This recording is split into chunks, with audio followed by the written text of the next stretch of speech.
Hello, my friends. We are going to do something very different today. Um, my son had surgery on his rotator cuff, shoulder, whatever, and he's having he can't do a whole lot of things that he normally would do. So, he had mentioned he would like to try doing a rug.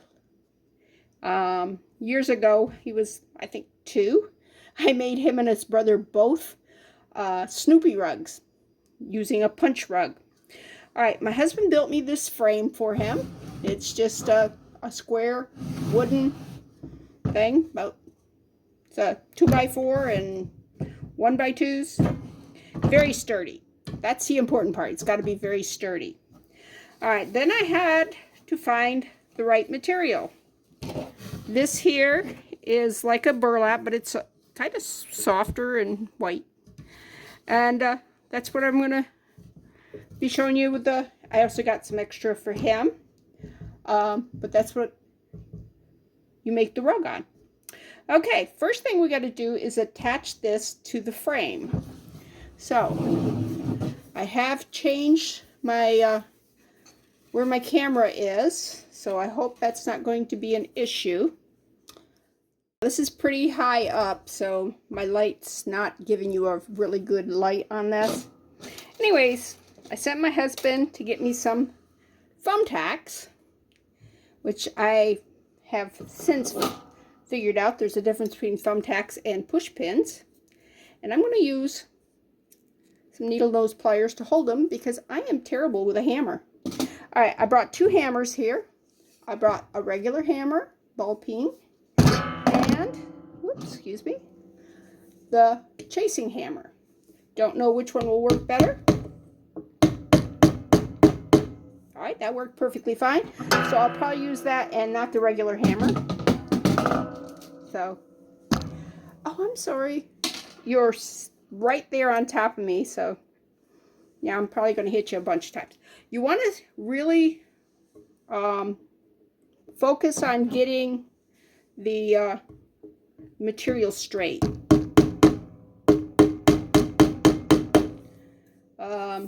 Because your rug, if this is all cattywampus, your rug's design is going to be cattywampus. Is that a horrible thing? It'll give you character, I guess. And what you're going to do is we're just going to put rows of this. Oh, I'm out of your frame. I'm sorry. Well, that's common for me, isn't it? Let me come back over here. All right, and just hold it a little bit with the, come on, hold it straight up. Straight up. Wow, even with the pliers, I'm terrible. Okay. But that's basically all I'm going to do is I'm going to go around all 4 sides of this and just do that. Isn't that exciting? I'll be back when I'm done. I know I said I'd be back when I'm done, but I had a couple more thoughts I needed to run by you. One was I had mentioned push pins versus thumbtacks. These are thumbtacks. Push pins have a little thing on them where you hang on to them and push them in. Okay, could you use push pins on this? Technically, yes. Would I? No. Why? Because when you are working your rug, this will be against like your lap or your belly or, you know, arm or whatever, because you're holding this, and you definitely don't want something sticking out here. You want something flush here. Could you use staples? I'm finding staples do not go into the wood real well, depending on how soft your frame is. It's possible. Staples and me are not necessarily friends. The other thing I wanted to tell you before I finish this is, you see how I'm pulling this taut here? You want this part here to be as taut as you can get, because you're going to be pushing a needle with yarn on it. So Oops. I just broke a push thumbtack. Well, because I'm using trying to push it in a little bit and not using the pliers because I'm having to pull this taunt, so I only have 2 hands. And yeah, it's a strange thing, you know. You would think that I could produce more than 1 hand if I wanted, but nope. But anyways, I did the bottom and flipped it over. Well, I did the top, flipped it over so it's now on the bottom, and now I'm doing the other side, and then I'll do the ends afterwards. And you're gonna pull taunt on the ends too. You gotta be careful not to pull out any of your thumbtacks, though.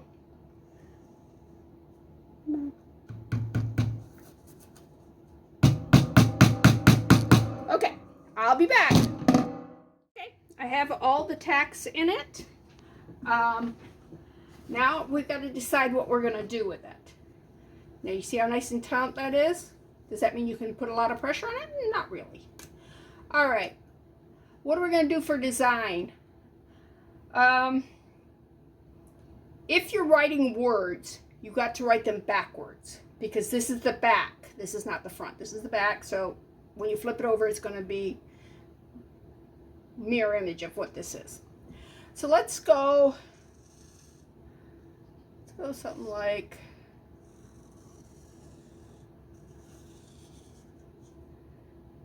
this here.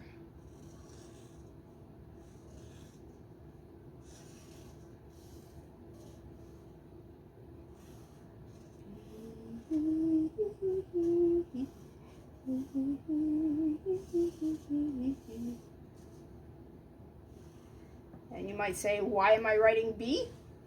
My daughter-in-law is a beekeeper. Yes, she is. And my son is allergic to bees. It's perfect union. All right. Let's go right here. Right like that. Down. And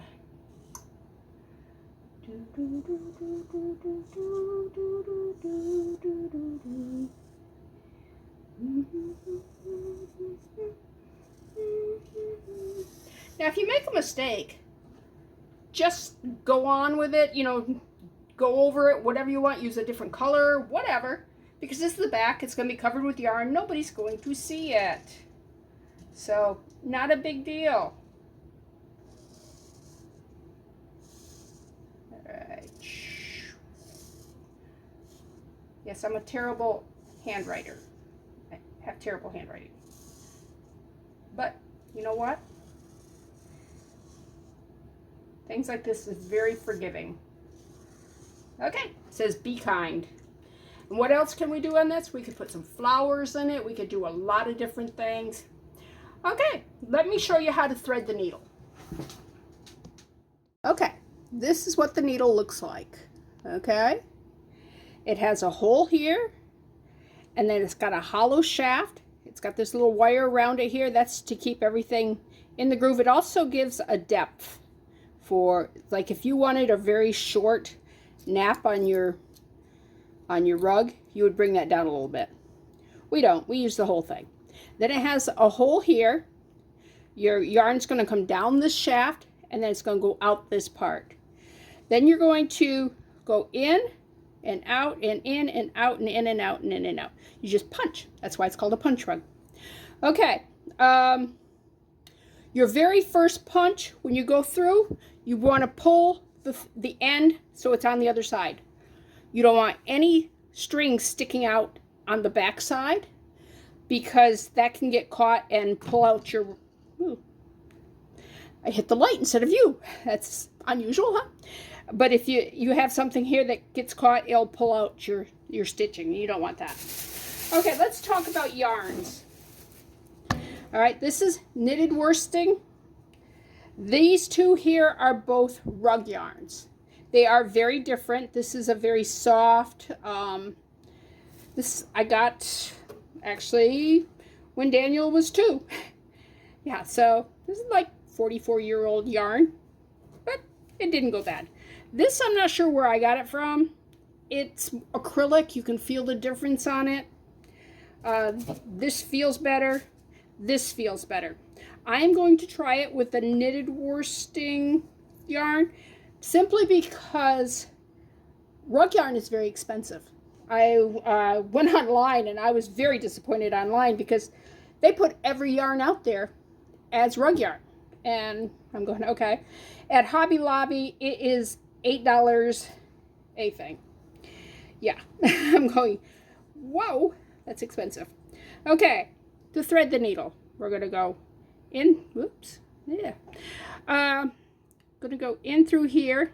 Now, if you can't go through there, I'll show you a trick. All right, just get a piece of string, or you can use a wire, or whatever you happen to have, and you're going to put it this way, because you want the yarn to go inside, not outside.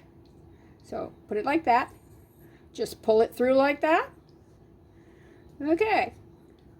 Now you're going to run it down your shaft like that.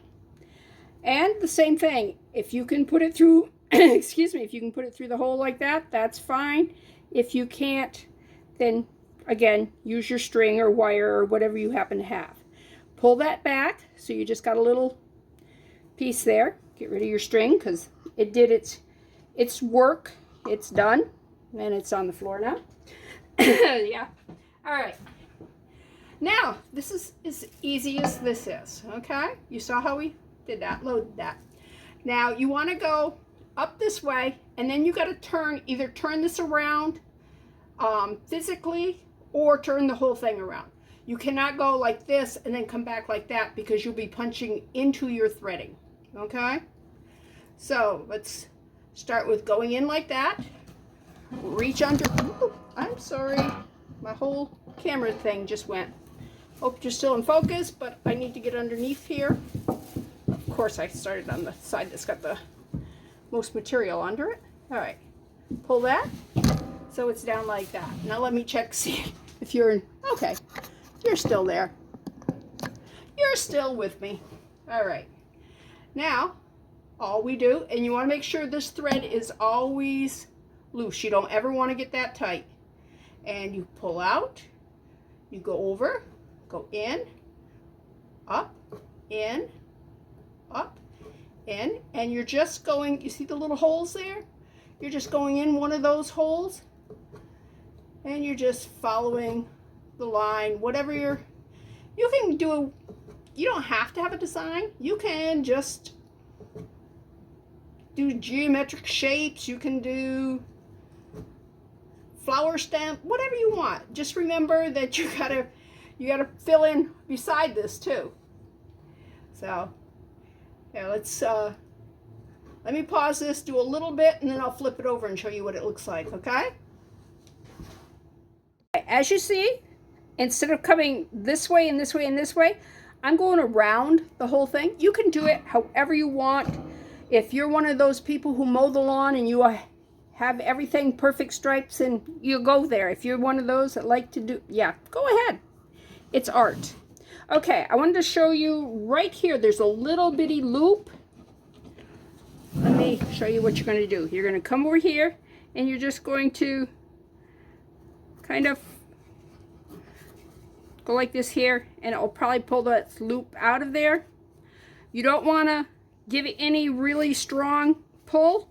You just kind of want to brush it like that. All right, if I wanted to stop right now, I would actually cut that yarn right there.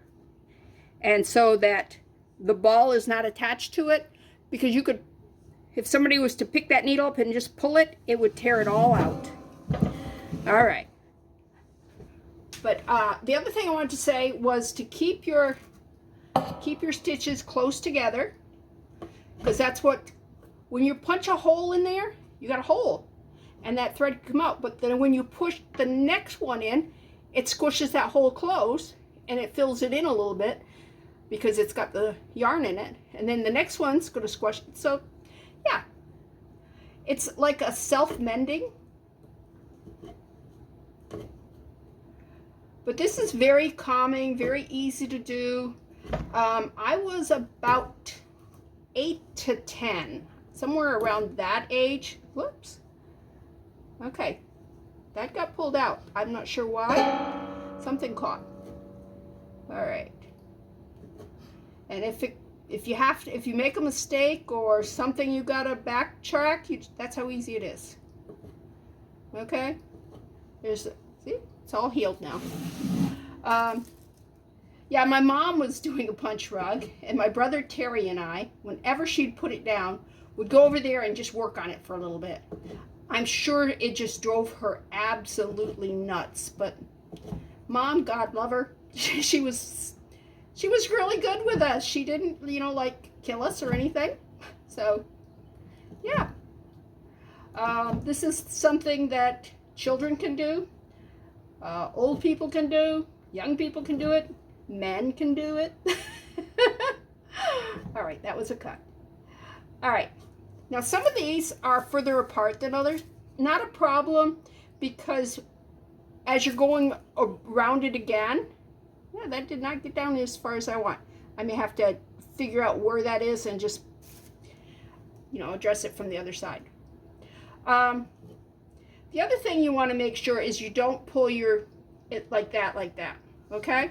You want to keep the point of your needle real close to your canvas, and just keep going like that. And I keep my needle pointed a little bit like that there, and then just go over a little bit. So, because you see how this can fluff up like that if you're, yeah. Anyways, that's all there is to this. And I'm going to turn this over to my son. And, oh, I was going to show you something else you can do. All right, let me get back up here. All right, when you're done, when you get this far, take your finger and just run out. You see how these loops are kind of big? Not only can you go from the bottom side and just kind of rub them and bring them down. See how they're gone down?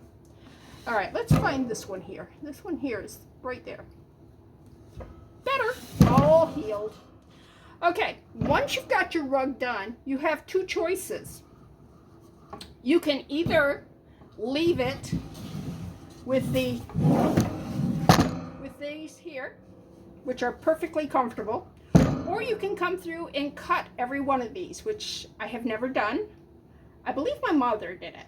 I'm like, okay, whatever you want to do, Mom. But this is going to be the side you walk on. So let me do a little bit more, and I'll come back and show you what it looks like. Okay. I haven't done this in, well, I don't know, 30, 40 years. So sometimes it's a learning thing. I'm actually, I think, liking coming towards me more than going away, but whatever works for you.